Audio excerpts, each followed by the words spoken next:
My name is Rees and I come from the UK. I've been given unprecedented access to go deep into China's Shanxi province, seeing people, places and businesses that are usually off limits.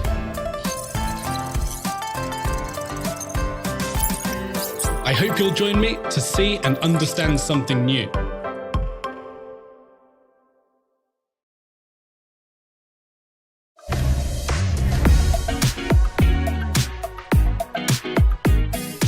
I was here at the beginning of the coronavirus pandemic, so it's really interesting to see the evolution of the COVID testing technology here and how all of these systems have been devised to make dealing with the pandemic situation easier for the doctors, easier for people, and overall just convenient and manageable. We also noticed the cabin and were even invited inside by the doctor. 我们这个是完全密闭的，我们和检测者是完全隔开的，特别的安全。对于我们来说是安全的，对于检测者来说也是特别安全的。其次，你看我今天穿的就是我们的工作服，不用再穿大白的衣服，减去了我们就不用再穿那么厚重的衣服了，特别的舒服。When I went in there, as I said, it was very, very cool inside, definitely compared to the outside. And it really struck me as being very, very clean, very organized, and not a place I would mind working at all in this heat. I came to understand that this cabin is made from aerogel produced by Huayang New Material Group.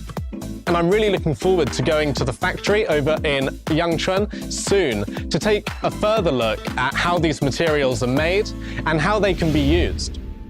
We've now arrived in Yangquan at the office of Huayang New Materials Science and Technology Group.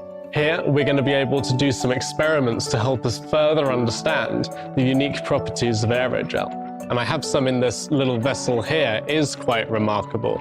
You can see the way it behaves when I tip it around is quite bizarre. And what you can't tell is it's incredibly light. In fact, it's the lightest solid in the world. Only 10 grams of this material would be enough to cover an entire football pitch. It is extremely impressive. There's some more of this aerogel here, and it has another quite unique property. If I start this torch, which is over 1,000 degrees, you can see it becomes orange with the heat. However, with my other hand, I can even touch the back and pat the back all I would like, and it's not even warm. But not only that, in this experiment here, under here we've got air, and above water with a thin layer of aerogel in between. Now, the water is not flowing down because, as we know, aerogel is waterproof, but you'll notice when I pump air into the bottom compartment, it bubbles to the surface. So aerogel is waterproof, but it is also breathable. It does allow air to pass through it. So that's two more properties of aerogel. On top of being a thermal insulator, it's waterproof and breathable.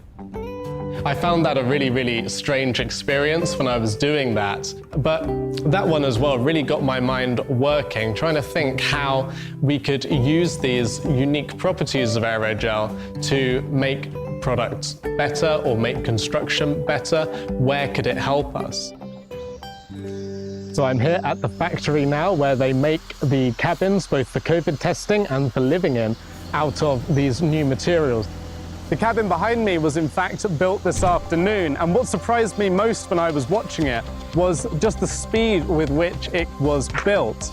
It took maybe the best part of 3 hours to put the whole thing together, which I thought was really quite quick. And as the aerogel is so light, that's one of its 4 really key properties. As it's so light, it only took 2 people to move each panel into position, saving a lot of effort and labor time. But the aerogel is not the only new material utilized in these cabins. The floor is made of graphene, primarily, of course, for its strength. It's extremely thin, but many times stronger than steel. It also offers some advantages in regulating the environment within the cabin. And the last new material used here is the photovoltaic cell or solar panel on the roof. And that's what makes these zero energy cabins. That's of course good for the environment, but it also means these cabins can be put pretty much anywhere, even assembled very easily on site in a hard-to-reach place and function on their own. I think there could be quite a lot of interest in this in Europe, based on my understanding of it.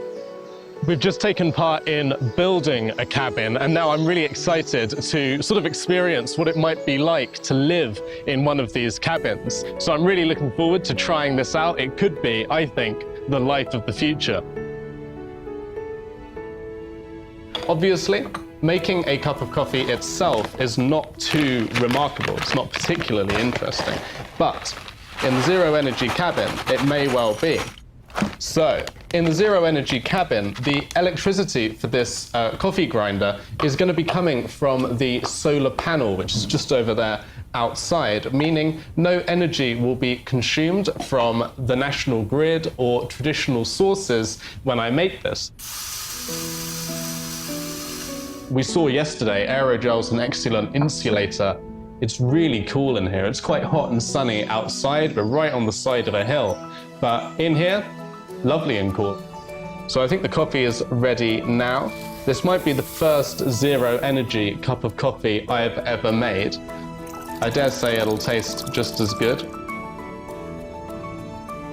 I really like the idea.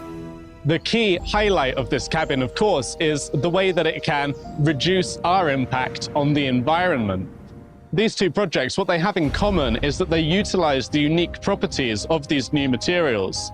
Both of them, the COVID testing station and this cabin, are very cool. So the further opportunities for applying aerogel, both in solving long-term problems like climate change and in finding solutions to quick, suddenly arising problems like the coronavirus pandemic, I think are really endless. And I think there's great potential for these solutions and these innovations to be rolled out more widely, not only in China, but also around the world.